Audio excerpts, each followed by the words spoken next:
darem que é para gravar. Não, Talvez. automático, ele joga aí. Vídeo não. Ele só Não, avisou. é mais um disclaimer mesmo. Quem não quiser ser gravado pode sair da reunião. É basicamente isso.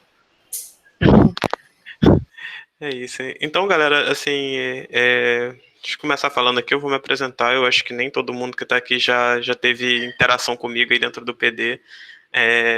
Com essa história do todo mundo remoto e com... O PD está crescendo bastante também ultimamente. Eu não conheço bastante das pessoas que eu vi que se inscreveram para entrar aqui. Então, só para me apresentar, eu sou o Robson, sou DevOps do time. Hoje eu trabalho com 2 times, né? Eu trabalho com Core, com Retention. Estou no PD aqui já tem uns 2 anos e meio, estava fazendo as contas para lembrar quanto que era, mais ou menos 2 anos e meio. Eu ajudei a construir o que a gente tem boa parte do que a gente tem de infra no PD, assim. Quando eu cheguei, a gente tinha um sistema diferente, a gente já usava a Amazon, mas, por exemplo, os ambientes de dev e TST que vocês conhecem aí rodando na Amazon, na época que eu cheguei, rodava no escritório, a gente tinha um CPD lá que era até compartilhado com a PCIF na época e rodava as coisas junto. As nossas automatizações para deploy eram bem diferentes, até porque a gente usava serviço diferente. Então, chegou um momento que o PD começou a crescer e muita gente que estava entrando estava perdendo o contexto de, pô, como que essas coisas funcionam. E às vezes até quem já estava no PD na época que a gente fez essa migração, por a gente ter feito isso num momento diferente, em que a infra era um time à parte e que os squads não participavam tanto da construção da infra, né? Acabava que muitos devs não entendiam muito bem como que as coisas aconteciam de verdade, sabe? Acabava ficando uma parada meio automágica, sabe? Tipo, eu jogo aqui no Jenkins e acontece uma magia e vai para produção, ou vai para dev, para TST, whatever. Então, quando eu fiz essa apresentação, a ideia dela, acho que ela se mantém até agora, é trazer para vocês uma visão assim geral, assim, ela não vai ser 100% fiel a tudo que acontece, ela não vai descrever todos os casos, mas assim, ela vai abordar assim os casos, a maioria dos casos, assim, 80% dos casos que vocês baterem, vocês vão ver uma estrutura bem parecida com essa rolando dentro do PD. E a ideia aqui é mostrar um pouco de como é o fluxo, né? Desde que o usuário chega no PD e o que acontece dentro da nossa infra, né? Eu vi que tinha algumas pessoas que não eram nem nem PM, nem da área de tecnologia, né? Então vou tentar ser o mais simplista possível aqui para que todo mundo consiga acompanhar e tal. E se ficar dúvida, se tiver difícil para alguém, pode me interromper, fazer perguntas. Eu tô na dúvida se o melhor é ser interrompido ou se é seguir o sisteminha das perguntas. Mas bora lá. Esse aqui é mais ou menos o fluxo que acontece com a gente. Como eu falei, ele não é 100% fiel, é mais para ter uma representação, uma ideia geral assim, do que acontece. Então, no primeiro momento, quando o usuário nosso abre o navegador lá e entra no passeio direto, ele vai bater no primeiro serviço que é a entrada do nosso site, né? Que é o Route 53. Ele é basicamente um servidor DNS gerenciado pela Amazon. Isso quer dizer que ele vai ficar resolvendo nomes, ele vai pegar nome e converter em IP. Aqui dentro da Amazon, geralmente a gente não converte em IP, a gente converte em outros DNS ou faz alias, que é mais ou menos a mesma coisa, tipo, converte em outro DNS. E no caso aqui, os principais são um DNS do CloudFront ou de Load Balance. E o que acontece no primeiro caso aqui, né? O primeiro caso é o CloudFront. O CloudFront, ele é uma CDN. Isso é basicamente um cara que ele fica com a responsabilidade de pegar conteúdo estático nosso, né? Página HTML, CSS, JavaScript, essas páginas de front e distribuir em servidores ao redor do mundo. É basicamente assim, um grupo de servidores de cache espalhados pelo mundo para diminuir a latência. Hoje, nossa infraestrutura fica em Ohio, a gente usa a região da Amazon de Ohio, Então, se a gente fosse pegar o fluxo normal de um acesso e daqui ao raio e trazer de volta, isso seria uma latência bem alta, isso é uma experiência bem ruim para o usuário.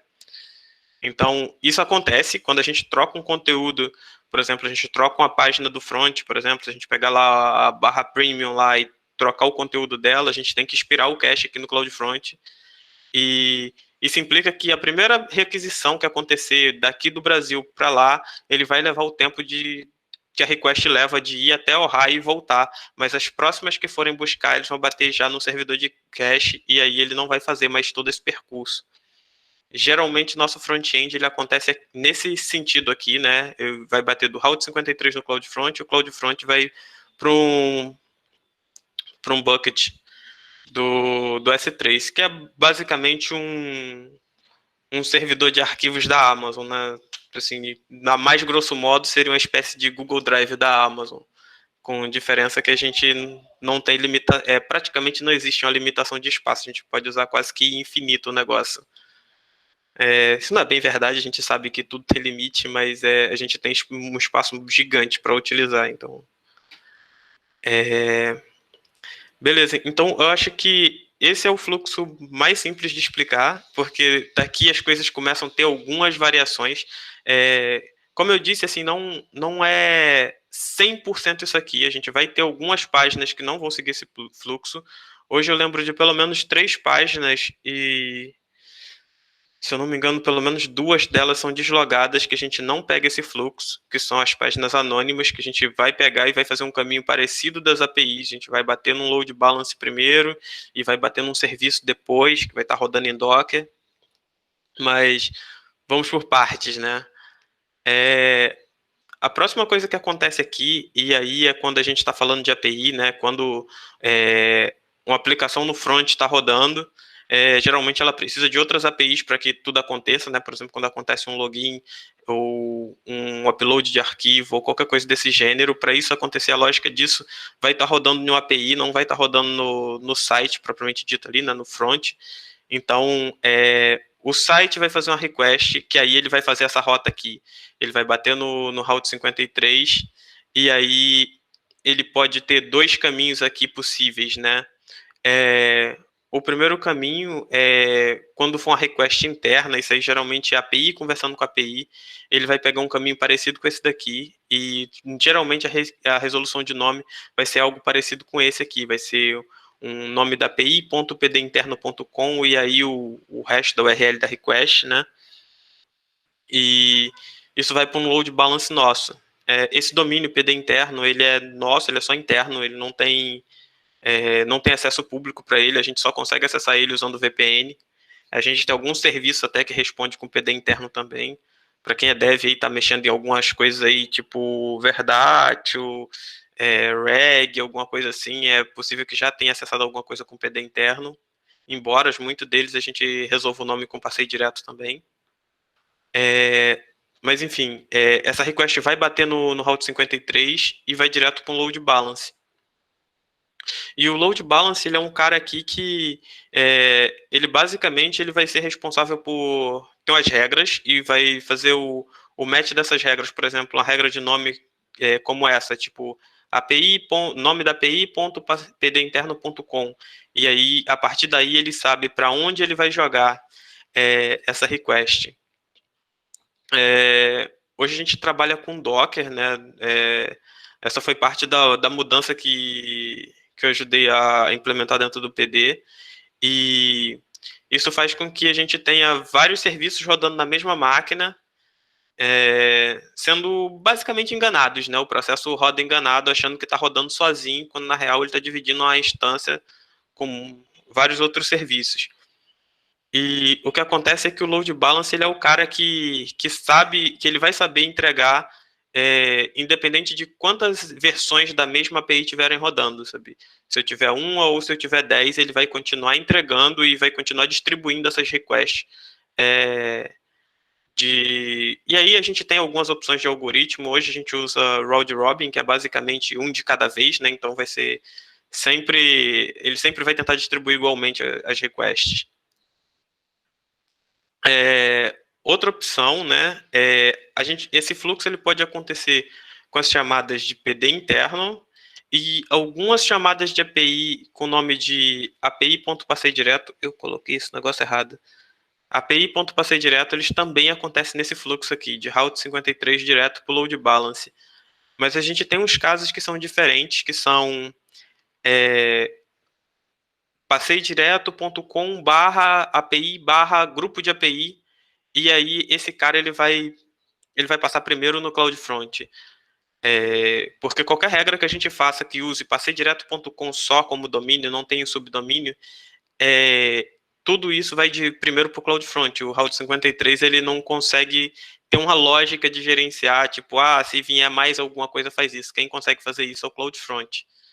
Então, essas requests com barra API, barra alguma coisa, vem para o CloudFront e aí joga para o load balance.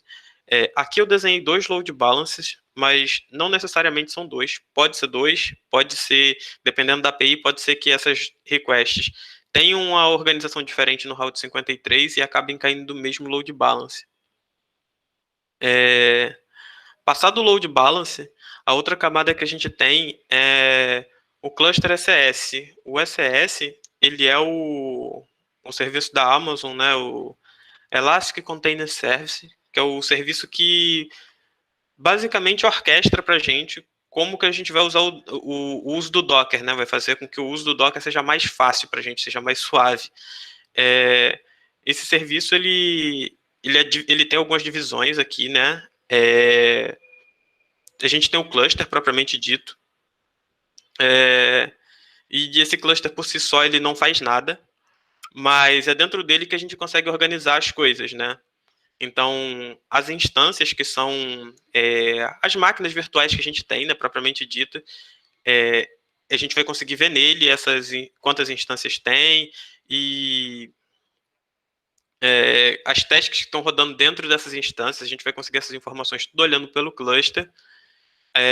Mas criar instâncias geralmente não é no cluster, geralmente se eu não me engano, atualmente, um cluster novo, ele até tem um processo diferente, faz mais sentido, que na criação do cluster você já consegue criar instâncias. Mas o modelo que a gente criou, que era o mais antigo, ele não tinha essa opção ainda, então a entrada de instâncias no cluster, ela era um fluxo contrário, a gente tinha um cluster vazio e depois a gente criava uma instância que se registrava no cluster. E com essas instâncias tem uma coisa que é interessante, que é o uso de auto-scaling, que é basicamente para a gente garantir tanto um mínimo de instâncias vivas, e se der qualquer problema, esse auto-scaling sozinho vai lá e troca essa instância, quanto a gente consegue colocar regras para, por exemplo, aumentou o uso de memória, ou aumentou o uso de CPU. Aí depende, a gente pode olhar para uma métrica específica e a partir dessa métrica a gente dizer que, ok, a partir daqui lança mais instância para mim, sabe? Lança mais uma, lança mais duas. Hoje a gente trabalha com um incremento de 1 em 1, aí depende de como está a métrica, porque dependendo de quanta métrica fica acima do que a gente acha aceitável, ela pode ficar lançando N máquinas até ela voltar a estabilizar, né? Outra coisa que a gente tem dentro que fica relacionado ao cluster são as task definition. Task definition são as configurações que a gente vai precisar para fazer um container rodar. Então, aqui a gente vai ter informação de imagem do Docker, né? Uma coisa que eu nem coloquei aqui, mas que faz parte dessa organização do cluster, né? É o SR, que é o serviço onde você guarda suas imagens Docker de forma privada. Então, essa task definition, geralmente, ela está apontando para uma imagem que está no SR, e aqui vai ter configuração tipo variável de ambientes, ou... Enfim, essas informações que são necessárias para o container rodar, tipo, se a gente vai limitar a quantidade de memória que ele vai precisar, de CPU, tudo isso é uma informação de task definition. Mas ter a task definition propriamente dita não quer dizer que a gente tem alguma coisa rodando. Só ter a task definition só quer dizer que a gente tem uma configuração pronta e que a gente pode usar no momento que a gente quiser. No caso de APIs e de consumidores, o que garante que essa task que vai rodar é outro cara, que é o service.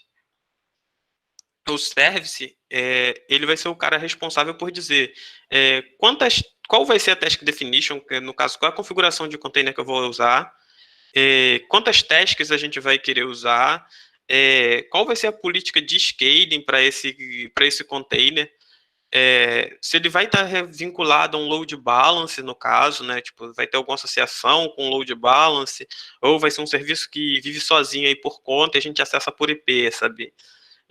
Esse tipo de configuração a gente encontra no service, e na instância, né, é onde, no final das contas, esse service vai jogar as tasks dele, as running tasks, né, como a Amazon chama. Então, quando a gente olhar para uma instância, a gente vai ver uma instância relacionada a um cluster nosso, né, a gente vai ver N containers rodando lá dentro, que são referentes às nossas aplicações. Por último, né, nesse fluxo, a gente chega nas camadas de dados, que aí a gente vai ter lá banco de dados, que geralmente, acho que banco de dados relacional a gente usa só MySQL, que eu me lembro é só isso. A gente vai ter RabbitMQ para filas, ou o SQS da Amazon, que quando eu desenhei isso aqui a gente praticamente não usava, hoje a gente tem usado bastante. Elasticsearch, que é o cara que resolve os dados da busca nossa, né, que é bem peculiar do pessoal de CD. E o Reds, que é o cara que guarda informações em cache, né, que a gente vai precisar de acesso mais rápido. Desses serviços aqui, eu acho que hoje o MySQL ele é todo gerenciado pela Amazon, tudo com RDS. Redis, a gente deve ter alguma coisa que roda numa instância feito pela gente mesmo, mas a maioria é Elastic Cache. Rabbit não tem uma opção sendo da Amazon, a opção sendo da Amazon seria usar ou um Kafka, que se eu não me engano eles têm lá gerenciado, ou SQS, que faz a mesma coisa, e aí usando SQS e SNS, são dois serviços, um que faz a fila, outro que faz os tópicos. E Elasticsearch tem uma opção, mas a gente tem uma opção da Amazon, mas a gente usa uma solução nossa, que recebeu até um update recentemente. Quem é de CDI provavelmente viu, ou até trabalhou com o Leon nesse caso. Um outro modelo que a gente usa aqui, um outro detalhe que é um pouco diferente, né?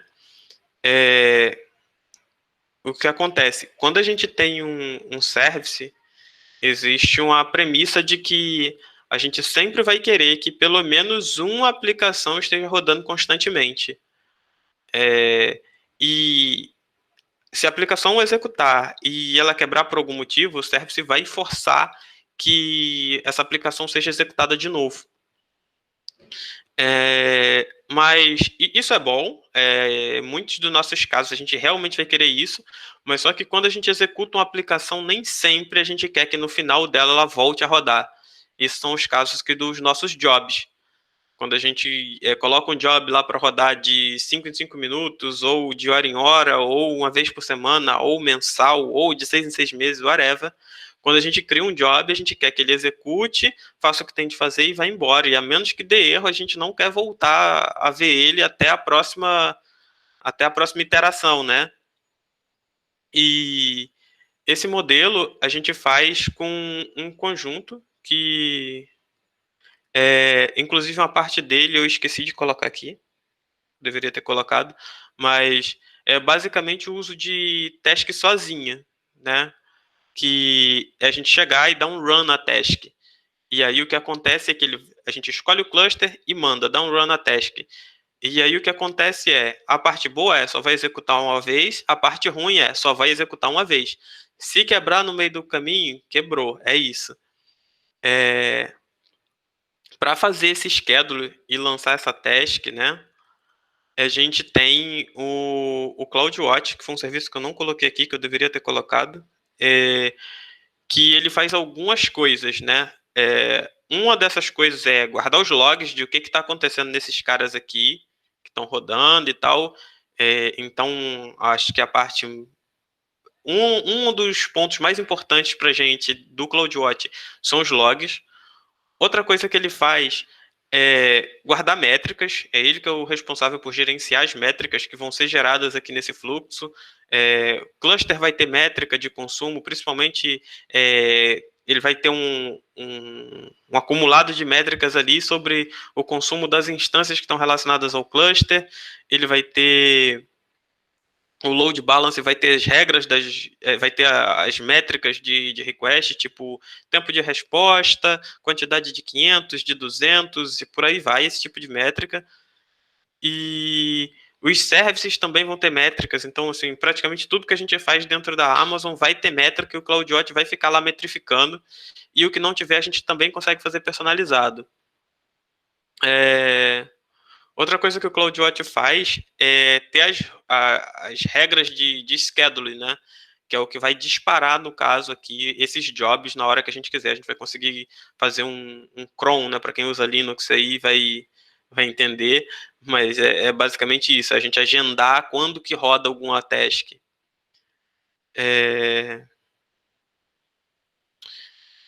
É mais ou menos isso. Acho que, tirando o CloudWatch que eu não coloquei aqui, é mais ou menos isso. A ideia é essa aqui que eu queria passar.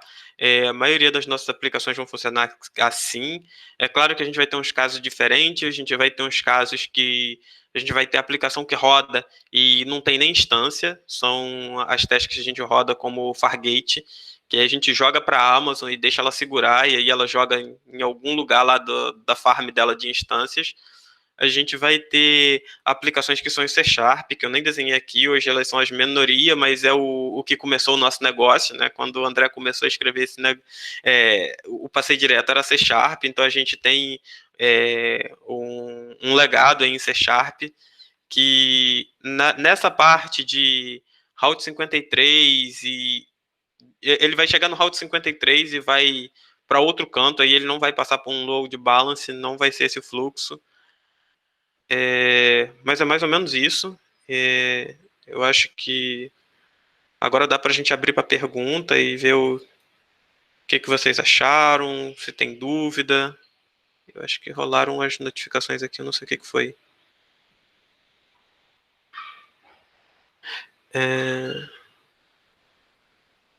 Como a gente trata problemas de escala e redundância para os itens de data layer que são gerenciados por nós?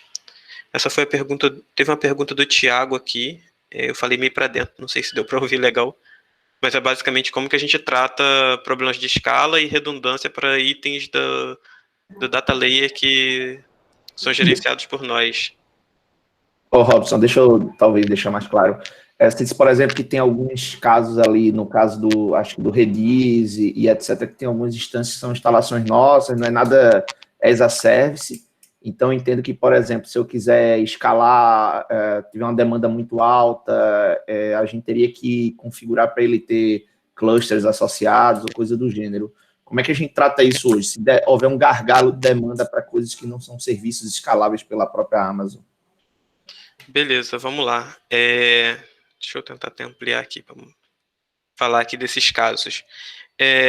O Rabbit, que a gente não tem um modelo para escalar ele, a gente tem o que a gente fez nele para ter um pouco mais de segurança, no final das contas, foi meio decepcionante, porque a gente teve uma piora de performance, porque quando eu cheguei, a gente tinha um Rabbit rodando, era uma máquina, e era aquele negócio assim, se o Rabbit cair, um monte de coisa cai, e era meio tenso.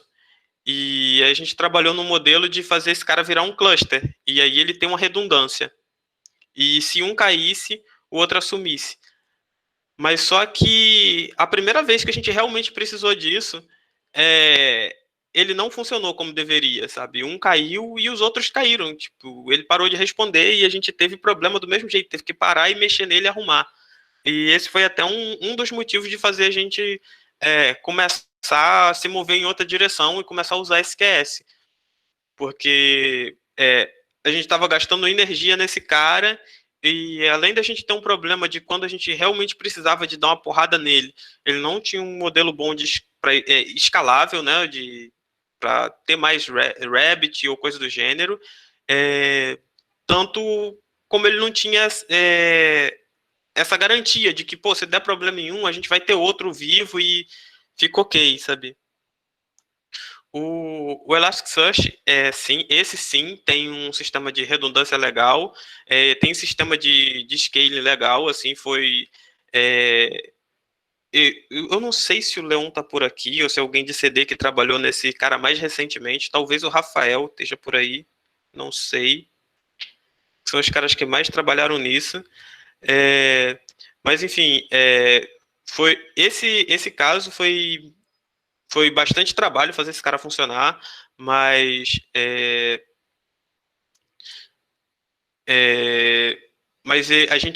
a scaling dele é baseado em métricas do próprio cluster, né, em como está o uso dos índices e tal, e tem muita duplicação, né, no caso tem muita redundância de dados, tanto cada um dos tipos de nó, né, eles têm alguns tipos de nós, eu não domino muito bem o Elasticsearch, confesso, mas os tipos de nós, eles têm replicações, a gente replica eles por AZ, né, que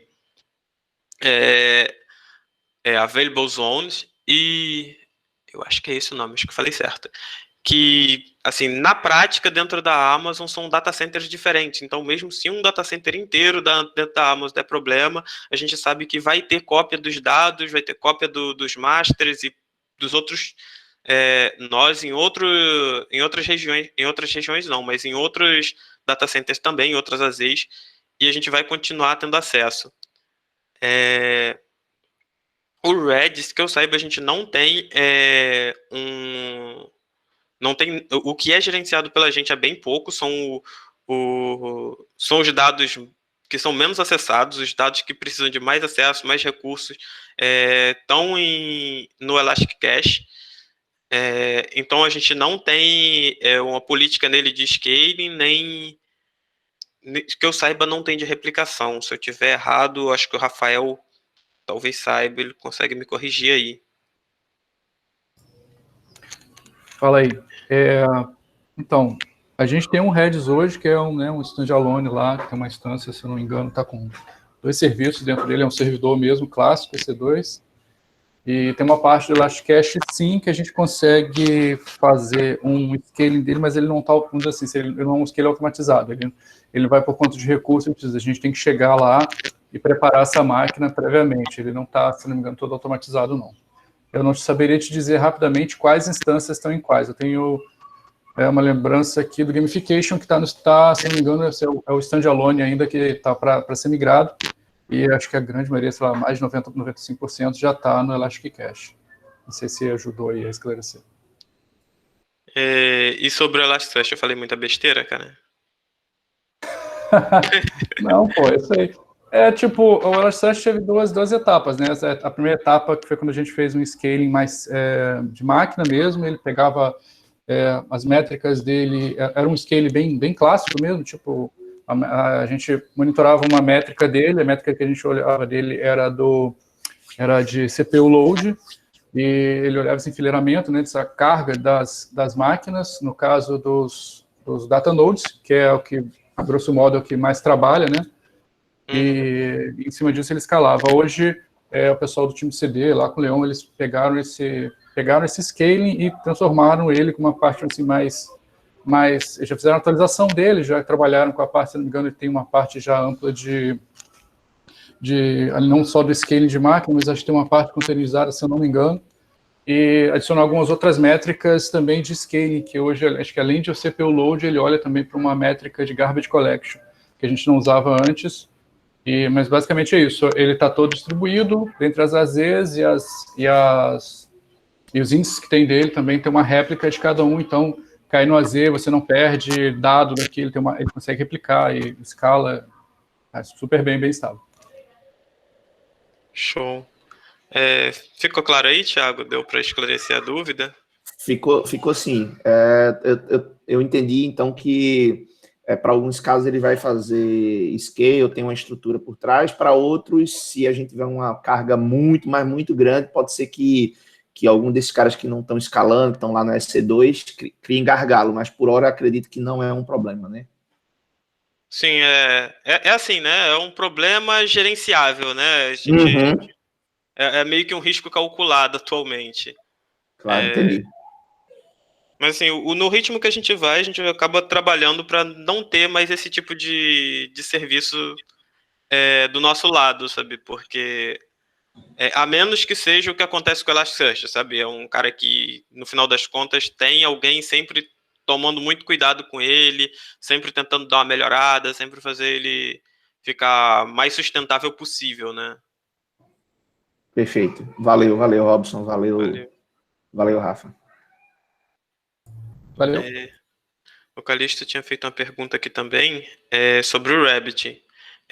O Rabbit roda, sim, dentro da estrutura da Amazon, mas só que é o seguinte, tem uma instância com a instalação do Rabbit rodando, sabe? Não é um serviço que a Amazon oferece para a gente de Rabbit, e a gente chega e consome sem se preocupar com o tamanho de máquina ou com pouco consumo de rede, de disco, de memória. A gente tem que se preocupar com isso. E esse é o grande problema, sabe? A gente tem que se preocupar se ele está num cluster, se tem replicação, se vai perder dados. Esse é que é o problema do Rabbit hoje. Saquei. Ele tá no EC2 ou tá num container? Eu não tenho certeza, eu acho que é um container. Eu não lembro. Show. Eu não lembro se são máquinas, é um EC2 clássico mesmo, até porque, por conta da quantidade de processamento dele, que a gente estava prevendo, e de backup, restore, de trabalhar cluster, a gente, pelo menos lá na época, a gente não optou por usar container.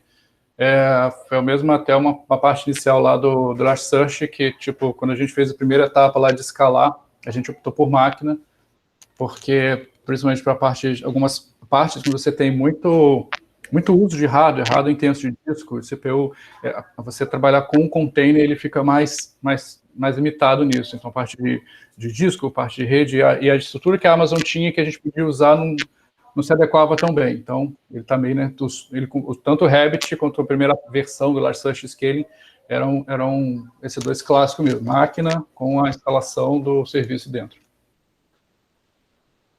Tá, tem duas perguntas aqui que são relacionadas. Eu vou tacar primeiro a do Calixto e depois eu vou falar da do Felipe, que são as duas relacionadas ao CDN.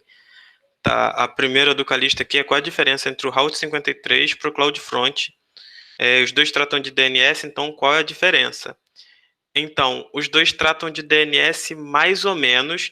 Quem é responsável pelo DNS, converter DNS e IP é o Route 53, ele é o servidor de DNS.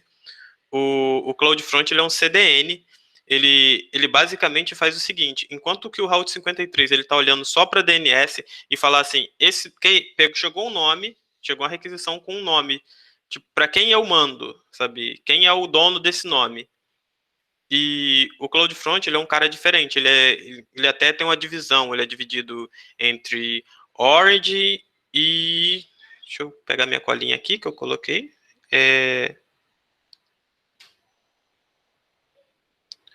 Orange e Behaviors. O que acontece com esses caras? O Orange, que fica relacionado ao CloudFront, é o CloudFront olhando para ver quem é o cara que vai me entregar o que eu pedi aqui, né? Tipo, por exemplo, um behavior do CloudFront pode ser um bucket, que para o nosso front-end geralmente é. Isso é uma coisa que não acontece no Route 53, ele não fica vinculado a serviço nenhum, sabe? Ele não sabe dizer quem realmente está entregando o dado para ele só sabe o nome e qual é o nome que vem depois dele, ou se é um IP. O CloudFront não, ele gerencia isso, tipo, quem é o cara que está por trás aqui, quem vai me entregar o dado no final das contas? É um bucket, é um load balance, tudo isso fica ali como Orange. E os behaviors são, qual é a regra que vai bater aqui, que vai me fazer levar para esse lado? Por exemplo, o nosso CloudFront principal, né, nosso distribution, que é como eles chamam, né, que é a distribuição principal, é o passeidireto.com. Na verdade, o www.passeidireto.com. E aí o que acontece é que toda request www.passeidireto.com bate no Route 53 e o Route 53 sabe, opa, isso aqui é um CloudFront, vai para o CloudFront. E aí, essa distribution do CloudFront, especificamente, ela vai chegar e vai falar assim, ok, foi no barra. O barra é a regra default, eu vou nesse S3 aqui. E esse behavior é o cara que sabe isso, sabe? Qual é a regra ali que atende a ele? Então, a gente vai ter regra que vai ter assim, barra API, barra core, por exemplo. Quando a request vier assim, vai bater no Route 53, o Route 53 vai entender, opa, esse aqui é o Cloud... O cara que responde para isso, para mim, é o CloudFront dessa distribution, que é o www. E aí ele, quando cai no CloudFront, o CloudFront pega essa URL e fala, opa, esse barra API barra core, eu jogo no load balance e tal. E aí ele pega e a partir dali, ele direciona para o orange. E aí a rota continua, sabe? Vai para o load balance pega e faz o match com qual API específica, e assim ele vai seguindo esse fluxo que eu coloquei aqui. Deixa eu voltar aqui. Ficou mais claro agora, Calixto? Não, show, deu para entender, sim, melhor. O CloudFront ele vai saber mapear em recursos, em serviços, essas coisas, né? Sim, sim. Show. E outra coisa, né, que aí é o contrário, né, o que o Route 53 faz e o CloudFront não faz. O CloudFront, ele não sabe distinguir DNS, né, tipo, ele não sabe converter DNS em IPs, por exemplo. O que ele sabe é que veio uma request com esse DNS para ele. Mas na frente dele sempre precisa de um servidor DNS, sabe? Não, saquei isso aqui. Outra pergunta que rolou aqui sobre o CloudFront foi do Felipe. Ele não entendeu muito bem quais as partes do PD a CDN, em quais partes do PD a CDN é utilizada e com que frequência é atualizada. Daria para a gente explorar mais essa parte? Beleza, vamos lá. A CDN a gente utiliza praticamente para todos os nossos páginas estáticas, né? Eu acho que a gente tem poucas exceções, que são acho que a SSR, não tenho certeza, mas eu acho que não passa pelo CloudFront. E Anonymous não, são alguns casos bem peculiares assim, sabe? Mas, no geral, as páginas estáticas passam por ele e a gente só atualiza a CDN quando realmente rola um deploy. Assim, rolou um deploy de um site, sei lá, da home, por exemplo, ou de uma página assim, né? Rolou o deploy do perfil, por exemplo. O que acontece é que, nesse momento, uma parte do processo é ir lá e expirar o cache, sabe? Lá no Jenkins, no nosso Jenkins, vai ter um dos steps lá no finalzão, vai ser chegar assim, depois que o deploy terminou, vai lá no CloudFront, nesse distribution que está guardando aqui, que está apontando para o nosso bucket do perfil, e expira o cache dele, que eu quero atualizar para todo canto. É assim que a gente atualiza, sabe? É uma expiração de cache dentro do CloudFront, dentro do distribution, e a gente ainda consegue apontar para tipo, eu quero expirar só barra imagens, ou só, sei lá, alguma coisa assim, sabe? Não precisa expirar tudo de uma vez, você expira só pontual. E a gente usa CDN para essas opções também que eu falei, que é barra API, barra alguma coisa, mas só que nesses casos a gente não usa o cache, porque muitas dessas requests não podem ser cacheadas, sabe? Se a gente quer testar se o usuário está logado, a gente não pode não pode deixar que o CDN cacheie o cookie lá do login, e aí toda vez que a request acontecer, ele sempre vai estar logado até que alguém expire isso, sabe? Então é uma coisa que a gente não cacheia. Deixa eu ver aqui, teve outra pergunta. Valeu, Robson, obrigado aí por responder. Show. O Douglas perguntou aqui sobre como funciona o nosso cache para as partes não estáticas. Douglas, eu fiquei na dúvida aqui, tipo, como seria esse caso do não estático aqui que você fala? Entre essa semana, talvez eu possa estar falando besteira, né? Mas por exemplo, quando eu vou do ponto de vista do usuário, quando eu entro na home, eu tenho uma home personalizada para mim. Isso fica cacheado, é sempre calculado na hora, é a API que lida com esse cache. Como é que funciona? Eu não tenho certeza se a construção da home ela tem algum cache no processo. Eu acho que não. Talvez tenha alguém aqui do core, Juan, talvez saiba falar melhor do que eu. Cara, eu acredito que não tenha nenhum tipo de cache a nível de, por exemplo, CDN, nem nada. Talvez se tiver algum cache, deve ser lá talvez no Elasticsearch, não sei. Você tem alguns caches em Redis, né? Tipo, não é bem um cache, Exatamente. esse tipo de coisa. Ali na parte da recomendação e tal. São os dados mais específicos no Redis, né? Não é bem assim, o Redis não é bem um cache de, toda a construção da sua home, né? É um cache de um dado mais específico, né? Show. Isso. Eu perdi aqui minha abinha das perguntas. Deixa eu achar aqui. Teve outra dúvida aqui do Calixto, eu já ouvi falar que a gente tem um banco Neo4j da galera de CD, acho, procede, onde ele é hospedado e como ele se encaixa no data layer e no fluxo de request. É verdade, eu às vezes esqueço desse cara, mas o Neo4j ele também é um desses serviços gerenciados pela gente. Ele também é uma máquina lá gigante. Eu não sei se ela é gigante. Estou sendo meio injusto aqui com o Neo4j. Mas enfim, ele é uma máquina que roda um serviço. Se eu não me engano, nesse caso sim, tem Docker rodando nele. E onde ele é hospedado. É esse esquema, assim. É máquina EC2 com o serviço rodando. No caso dele também a gente não tem uma política de scaling. O caso dele eu acho que é um uso mais controlado, eu acho. Ele não tem uma variação muito grande, assim, ele não toma uma porrada muito aleatória de uma hora para outra, como a maioria dos serviços. Inclusive, esse é um dos serviços gerenciados que menos dá trabalho. Às vezes até esqueço que ele existe. Eu acho que as perguntas que o pessoal colocou aqui... Ah, não, teve mais um aqui, ó. O David perguntou, né? Pode entrar mais nos detalhes das configurações da recorrência do job? Posso explicar melhor se tu quiser, Robson? Por favor. Sim, tu comentou sobre uma configuração, né, para agendar o job, um cron, né?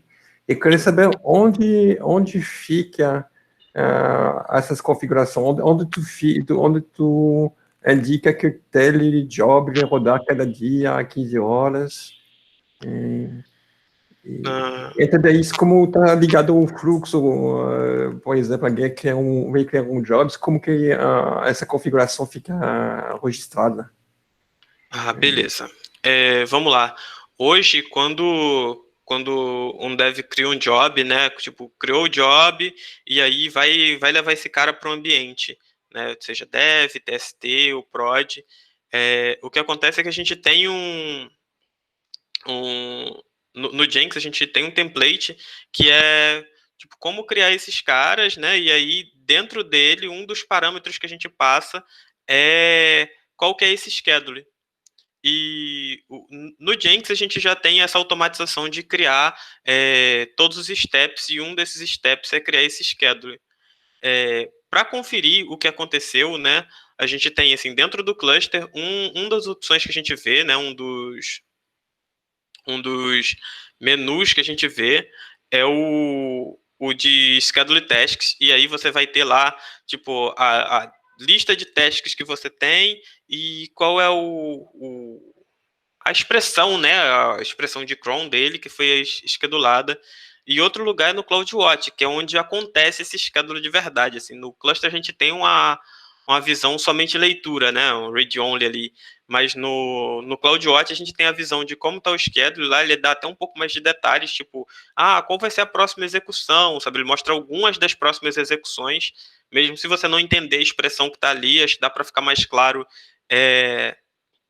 o que realmente está escrito naquela expressão quando ele diz qual é a próxima execução e qual é a seguinte também. E ali onde você consegue editar, se você quiser editar por ali também é possível, mas no próprio job que você faz o deploy, você consegue alterar esse dado também. Legal, então realmente tá ligado ao source control, né? Você pode fazer um commit para editar e vai. Legal, obrigado. Sim, esse dado da expressão, né, que você coloca propriamente dito, ele é um parâmetro no Jenkins, assim, no job do Jenkins você vai lá e diz assim, ele vai ter um parâmetro de texto lá que você coloca essa expressão, ele não chega a ser no código, poderia ser no código. Eu imagino que nossos próximos modelos de deploy, que a gente vem trabalhando para dar uma mudada um pouco nisso, é provável que a gente tenha mais coisas que sejam no código e menos no Jenkins, né? Tipo, mesmo que seja no Jenkins, mas a gente consiga alterar via código, né? Mas hoje é no Jenkins ali, né? Entendi. Eu estou entrando no time do CRE, aí a gente vai provavelmente trabalhar mais perto. Show. Obrigado. Nada, pô. Até onde eu lembro, Robson, o CloudWatch tem algum suporte também a schedule de jobs, né? A gente chega a usar ou faz tudo Jenkins mesmo? Então, o que a gente usa é do CloudWatch, a gente passa essa referência pelo Jenkins, né? A gente tem automatização que vai mandar esse cara pro CloudWatch, mas no final das contas, quem faz o trabalho sujo é o CloudWatch. Quem resolve os timers ali de onde vai disparar o que é o CloudWatch.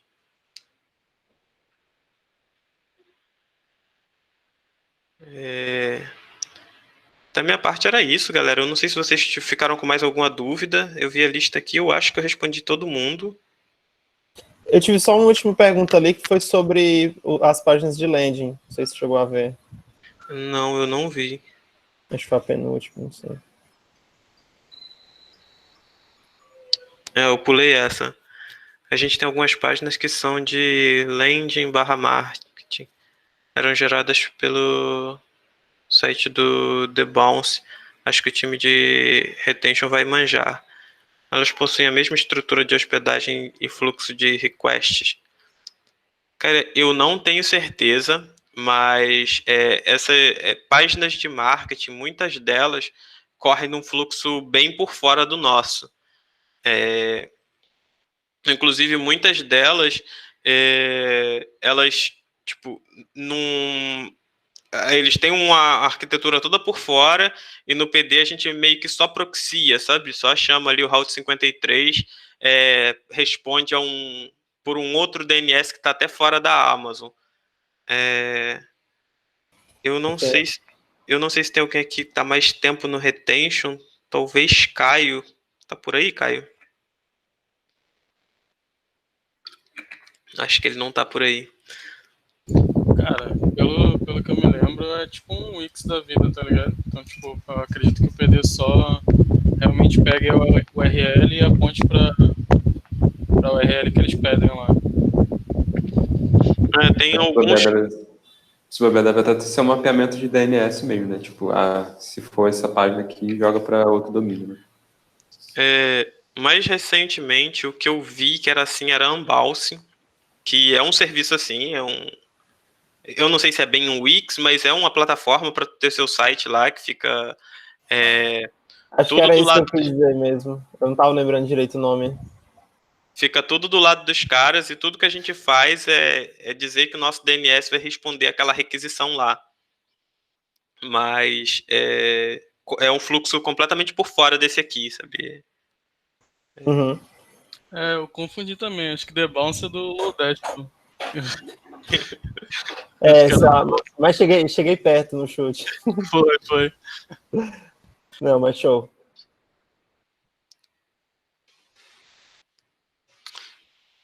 Mas enfim, é isso, da minha parte é isso. Eu queria agradecer bastante a vocês por comparecerem aí e tal, fazer as perguntas.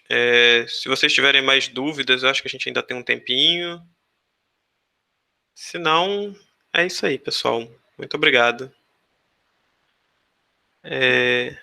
Essa apresentação está ficando gravada, acho que ela vai fazer parte do onboard agora, pelo que o Pablo falou. E talvez ela vá para o YouTube do PD, talvez.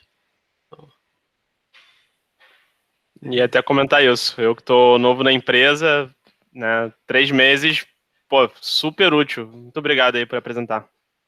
Nada, pô. Provavelmente as próximas pessoas que entrarem vão conseguir ver esse conteúdo de entrada, assim, né? Vai ser parte desse processo de onboarding que já leva aí um tempinho da galera. Né? Show. Muito bom. Fechou. Valeu, Robson. Valeu, pessoal. Valeu, cara. Mandou bem. Abraço. Tchau, tchau. Valeu. Valeu, Robson. Valeu pela ajuda também do Rafael aí. Valeu. Valeu. Deixa eu interromper a gravação.